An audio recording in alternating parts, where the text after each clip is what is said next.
আমরা শুধু ছেলে মাত্র, আল্লাহ করে দেবেন। এটা করেছে কে বলেন? আল্লাহ না? আমার এই কুষ্টিয়া থেকে আল্লাহ আপনাদের কাছে পাঠাইছে, তো আমাদেরকে আল্লাহ পাঠাইছে। আমরা কি এই অঞ্চল চিনি না? ওদেরকে চিনি। আল্লাহ ব্যবস্থা করে। কোনোভাবেই থামছে না কান্না। প্রতি বছরেই বন্যায় ক্ষতিগ্রস্ত হতে হয় তাদের। নেই কোনো স্থায়ী সমাধান। তাই ত্রাণ দিতে আসা ওলামা পরিষদের সদস্যদের জড়িয়ে কাঁদলেন তিস্তাপাড়ের মানুষ। সোমবার দুপুর থেকে সন্ধ্যা পর্যন্ত লালমনিরহাটের আদিতমারী উপজেলার মহিষখোঁচা ইউনিয়নের তিস্তা নদী তীরবর্তী বন্যায় ক্ষতিগ্রস্ত বন্যার্তদের মাঝে ত্রাণ সামগ্রীসহ নগদ অর্থ বিতরণ করেন কুষ্টিয়া জেলা ওলামা পরিষদ।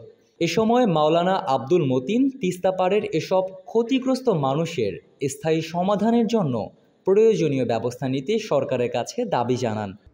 আমরা কুষ্টিয়া ওলামা ইকরামের পক্ষ থেকে সদর লালমনিরহাট তিস্তা নদী অঞ্চলে গত 2 দিন যে বন্যা হয়ে গেছে, অত্র অঞ্চলের এক বিভীষিকাময় এক অবস্থা তৈরি হয়েছিল, আমরা তা বাস্তবে দেখার জন্য সঙ্গে সঙ্গে ছুটে এসেছি এবং এলাকা থেকে পানিগুলো যখনই নেমে গেছে আমরা এলাকার প্রত্যেকটা বাড়িতে বাড়িতে এসে তাদের খোঁজ খবর নেওয়া, কিছু আর্থিক সহযোগিতা করা, কিছু বস্ত্র সহযোগিতা করার জন্য আমরা কুষ্টিয়া থেকে একটি জামাত এসেছি।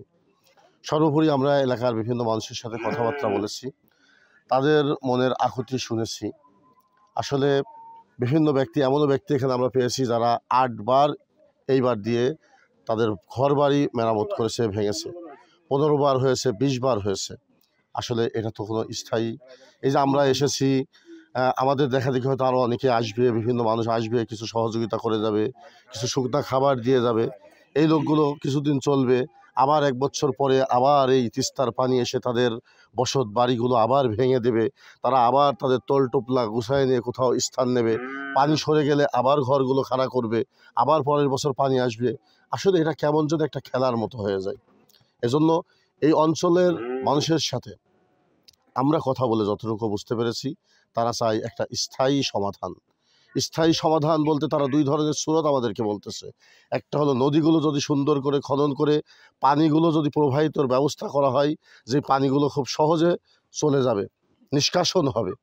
আরেকটা সমাধান হলো যদি সেটা সম্ভব নাই হয়, তাহলে এই চর অঞ্চলে এই নদীর কূলে যারা বসবাস করতেছে, এমনও ব্যক্তি রয়েছে যারা আজকে ঘর ভেঙে গেছে, তাদের জমি ভেঙে নদীতে চলে গেছে, এখন তারা তাদের এক জায়গায় ঠাঁই, এই জায়গাটুকু তাদের নাই। তারা তাদের ঘরের চাল খুলে রেখে দিয়েছে, এই চালটা আবার এক জায়গায় তুলে তারা যে আবার সেই জায়গায় থাকবে, সেই পরিবেশ, সেই জায়গাও তাদের নাই। আমরা স্থানীয় যে সমস্ত মণ্ডল মাতব্বর আছে তাদের সাথে কথা বলেছি, তারাও বলতেছে কে কাকে জমি দিবে। আসলে এজন্য তাদের জন্য যদি একটা স্থায়ী কোনো পুনর্বাসন হয়, যেখানে তারা স্থায়ীভাবে বসবাস করবে, আর তাদের যে জমি জায়গাগুলো আছে যখন তারা পারবে আবাদ সাবাদ করে যতটুকু হলো তারা সেখান থেকে একটা ব্যবস্থা তাদের রুজি রিজিকের হলো। আর যদি তা না হয়, তাহলে নদী খননের ব্যবস্থা বাংলাদেশ সরকার যেন যে কোনোভাবে হোক নদী খননের ব্যবস্থা, পানি নিষ্কাশনের ব্যবস্থা করুক।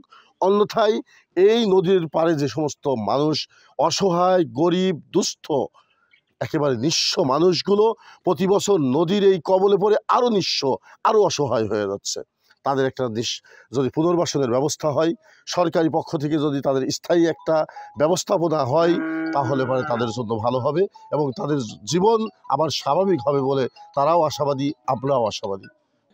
আর ক্ষতিগ্রস্ত বন্যার্তদের সহযোগিতায় এগিয়ে আসার আহ্বান জানান মুফতি বশিরউদ্দিন। আমরা কুষ্টিয়া অর্থাৎ বাংলাদেশ খিলাফত মজলিস এবং পুরাদা ইউনিয়ন যুব সমাজের পক্ষ থেকে আমরা যুবকদের সাথে করে এবং ওলামা ইকরামের সাথে করে আমরা এই তিস্তা নদীর ভারতে পানি যে দ্রুত আসতেছে এবং মানুষের বাড়িঘর ভেঙে যাচ্ছে, আমরা নিজের চোখে এসে দেখছি যে মানুষ কি কষ্টই আছে এবং তাদের বাড়িঘর নাই, থাকার জায়গা নাই, বাসস্থান নাই, গরু বাছুর রাখবে কোথায় এবং তারা অসহায় হয়ে পড়ে আছে। আমি মনে করি বাংলাদেশের সমস্ত মুসলমান কিছু অর্থ এই আমাদের মুসলমান ভাইয়ের পাশে এসে তাদের নিজ হাতে অর্থাৎ তাদেরকে প্রদান করা আমি এটা কাম্য মনে করি। কারণ এই ভালো কাজ করলে আল্লাহ তাআলাই ভালো কাজের ওসিলায় জান্নাত দিবেন। এই জন্য আমি বাংলাদেশের সমস্ত মুসলমানকে আমি আহ্বান করব তারা যেন এই গরিব দুঃখী মানুষের পাশে দাঁড়ায়। আর আমি সরকারকে উদারত আহ্বান করব এখানে যেন বাঁধের একটা ব্যবস্থা করে দেয়, জিও ব্যাগ দিয়ে বাঁধ দিয়ে দেয়, যে যার কারণে মানুষ এই ভাঙন থেকে বাঁচবে। বন্যায় ক্ষতিগ্রস্ত ১.৫ শতাধিক পরিবারের মাঝে ৬ লক্ষাধিক নগদ অর্থসহ শুকনো খাবার ও পোশাক বিতরণ করা হয়। Desk news, লালমনিরচিত্র।